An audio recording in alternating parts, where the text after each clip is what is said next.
చైతన్య రథానికి స్వాగతం. ఈరోజు చైతన్య రథంలో వచ్చిన ప్రధాన హెడ్డింగ్స్ అయితే ఒకసారి మనం చూద్దాం. గ్రోత్ ఇంజన్ గా ఆక్వా అని చెప్పి ఆక్వా కల్చర్ కి సంబంధించి చంద్రబాబు గారు అయితే నిన్న మాట్లాడటం జరిగింది. ఇప్పటికే గతంలో కూడా చంద్రబాబు గారి హయాంలో ఆక్వా కల్చర్లో వృద్ధినైతే ఆంధ్రప్రదేశ్ గణనీయంగా సాధించింది. దేశంలోనే ఆక్వా రంగంలో వేగంగా దూసుకుపోతున్న రాష్ట్రాల్లో ఆంధ్రప్రదేశ్ ఒకటిగా నిలబడింది. తర్వాత జగన్మోహన్ రెడ్డి వచ్చిన తర్వాత విధి విధానాలన్నీ మార్చడంతో కొంత నష్టపోయినప్పటికీ కూడా మళ్ళీ తిరిగి దాన్ని గాడిని పెట్టడానికైతే చంద్రబాబు గారు అయితే నిర్ణయం తీసుకున్నారు. అద్భుత ఫలితాలతో రాష్ట్రానికి ఆదాయం 30% గ్రోత్ రేటు కూడా సాధ్యమే. ప్రకృతి సేద్యంతో ఆక్వా ఉత్పత్తులకు డిమాండు. సీడు ఫీడ్లో జాగ్రత్తలు తీసుకోవాలి. యాంటీబయాటిక్స్ పూర్తిగా నియంత్రించాలి. 10 లక్షల ఎకరాల్లో ఆక్వా సాగు అనేది మన లక్ష్యం. అందుకు ప్రభుత్వం నుంచి సరైన ప్రోత్సాహం లభిస్తుంది. కాలుష్య రహిత ఆక్వాపై ఉత్పత్తిదారులు దృష్టి పెట్టాలి. ఆక్వాటెక్ 2.0 కన్క్లేవ్లో సీఎం చంద్రబాబు గారు అయితే నిన్న మాట్లాడారు. ఏదైతే ఆక్వాకు సంబంధించి నిన్న ఒక కార్యక్రమం అయితే జరిగిందో ఆ కార్యక్రమంలో ఆంధ్రప్రదేశ్ లక్ష్యం అనేది కూడా చెప్పారు.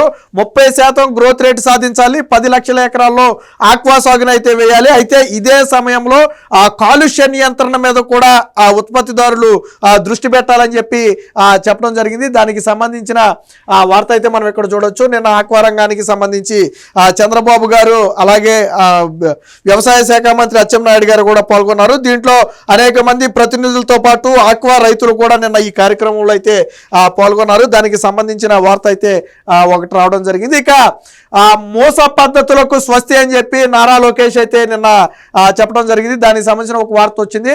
సృజనాత్మకతతో కూడిన విద్య ప్రభుత్వ లక్ష్యం. కేజీ టు పీజీ విద్యా కరికులంలో సమూల మార్పులు. దేశంలోనే అత్యుత్తమంగా ఏపీ విద్యారంగాన్ని తీర్చిదిద్దుతాం. విద్యా ఐటీ శాఖల మంత్రి లోకేష్ ఉద్ఘాటన. విద్యా నైపుణ్యాల పెంపుదలకు సింగనయ్య ట్రస్టుతో ఒప్పందం. మంత్రి లోకేష్ సమక్షంలో ఎంఓయూలు కుదుర్చుకున్నట్టుగా అయితే ఒకటి రావడం జరిగింది. సో కేజీ నుంచి పీజీ వరకు విద్యా వ్యవస్థలో సమూల ప్రక్షాళన చేయడానికి ఆంధ్రప్రదేశ్ ప్రభుత్వం అయితే పూనుకుంది. దీనికి సంబంధించి ప్రపంచ స్థాయి అత్యుత్తమ విలువలు కలిగినటువంటి అనేక సంస్థలతో ఇప్పటికే ఎంఓయూలు కుదుర్చుకోవడం మనం చూసాం. సో ఇప్పుడు తాజాగా సింగానియా ట్రస్ట్తో కూడా ఒక ఒప్పందాన్ని అయితే రాష్ట్ర ప్రభుత్వం అయితే చేసుకుంది. ఈ సందర్భంగా ఇక్కడ ఇరువురు అటు సింగానియాతో పాటు ఇటు రాష్ట్ర ప్రభుత్వం ఇరువురు కూడా ఎంఓయూలు మార్చుకున్నారు. దానికి సంబంధించి అయితే మనం ఇక్కడ చూడొచ్చు. ఏపీ విద్యా రంగాన్ని దేశంలోనే అత్యుత్తమంగా తీర్చిదిద్దడమే తమ లక్ష్యం అని చెప్పి లోకేష్ చెప్పారు. ఈ మేరకు జాతీయ విద్యా విధానం లక్ష్య సాధనలో భాగంగా విద్యా నైపుణ్యాలు అభివృద్ధి చేసేందుకు సులోచనాదేవి సింగానియా స్కూల్ ట్రస్ట్తో ఏపీ ప్రభుత్వం అయితే ఒప్పందం చేసుకుంది. మంగళగిరిలోని ఉండవల్లి నివాసంలో ఆ ప్రతినిధులతో ఏపీ ప్రభుత్వ అధికారులు ఒప్పందం చేసుకున్నారు. దీనికి సంబంధించి రావడం జరిగింది. ఇందులో భాగంగా తొలుత ట్రస్ట్ ఆధ్వర్యాన తిరుపతి జిల్లాలోని 14 పాఠశాలల్లో ఉపాధ్యాయుల పనితీరు, బోధనలో నాణ్యత, ఉపాధ్యాయ శిక్షణ, స్పోకెన్ ఇంగ్లీష్ శిక్షణ, జాతీయ విద్యా విధానంతో సమాంతరంగా సాంకేతిక అనుసంధానం వంటి అంశాల్లో నైపుణ్యాన్ని అయితే ఇవ్వడం జరిగింది. అయితే పైలట్ ప్రాజెక్ట్ గా దీన్ని అయితే ఇక్కడైతే ప్రారంభిస్తున్నట్టుగా చెప్తున్నారు. దీనికి సంబంధించిన వార్త అయితే ఇది. ఇక అలవోకగా అబద్ధాలు జగన్ రెడ్డికే చెల్లని చెప్పి నిన్న లోకేష్ అయితే మాట్లాడడం జరిగింది. ఏం చెప్పినా జనం నమ్ముతారనే భ్రమల్లో నుంచి బయటికి రావాలని చెప్పి పిలుపునిచ్చారు. కక్ష సాధింపు కుట్రలు అనేవి వైసీపీ బ్రాండు. ప్రజాస్వామ్యంపై మీరు మాట్లాడటం హాస్యాస్పదంగా ఉందని చెప్పి నిన్న ఏదైతే ఎమ్మెల్యే మాజీ గన్నవరం ఎమ్మెల్యే వల్లభనేని వంశీని జైల్లో కలిసి వచ్చిన తర్వాత జగన్మోహన్ రెడ్డి కొన్ని మాటలు మాట్లాడారో దానికి కౌంటర్గా నారా లోకేష్ అయితే ఇవి మాట్లాడటం జరిగింది. మీరు దూరమైన మీ జ్ఞాపకాలు పదిలమని చెప్పి నందమూరి తారకరత్న ద్వితీయ వర్ధంతి సందర్భంగా నారా లోకేష్ గారు అయితే నివాళులు అర్పించారు. దానికి సంబంధించిన వార్త కూడా మనం అయితే ఇక్కడ చూడొచ్చు.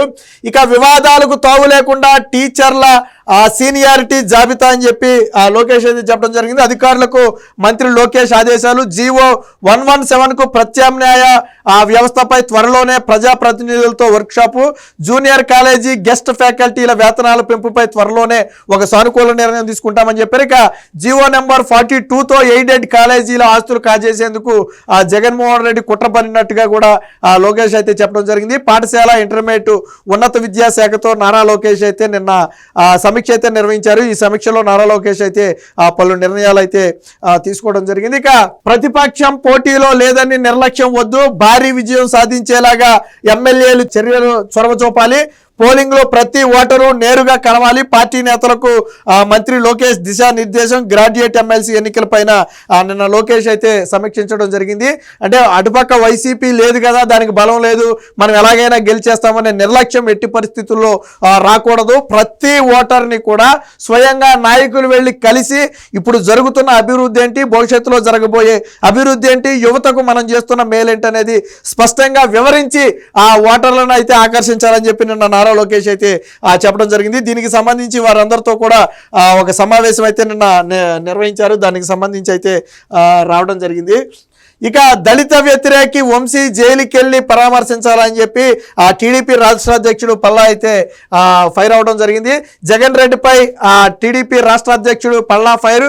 దళితుల కన్నా నేరస్తుడు ఎక్కువయ్యాడా, ఎస్సీ ఎస్టీ అట్రాసిటీ కేసులో అరెస్ట్ అయిన ముద్దాయితో ములాఖత్తులో మర్మమేమిటి, మహిళా ద్రోహి వంశీని కలిసేందుకు సిగ్గు లేదా అని చెప్పి సూటిగా 10 ప్రశ్నలు అని చెప్పి నిన్న ఒక వార్త అయితే రావడం జరిగింది. ఇక సీనియర్ టీడీపీ నేతకు పార్టీ తరపున సాయం, వర్లా రామయ్య గారి చేతి మీదుగా నగదు అందజేత అని చెప్పి పార్టీ అన్నమయ్య జిల్లాకు చెందినటువంటి సి సుండుపల్లి మండలానికి చెందినటువంటి సీనియర్ నాయకుడు పర్చూరి మోహన్ నాయుడుకి ₹1,00,000 ఆర్థిక సాయాన్ని అయితే అందించారు. ఆ సాయాన్ని నిన్న వర్లారామయ్య గారి చేతుల మీదకి అయితే అందించడం జరిగింది.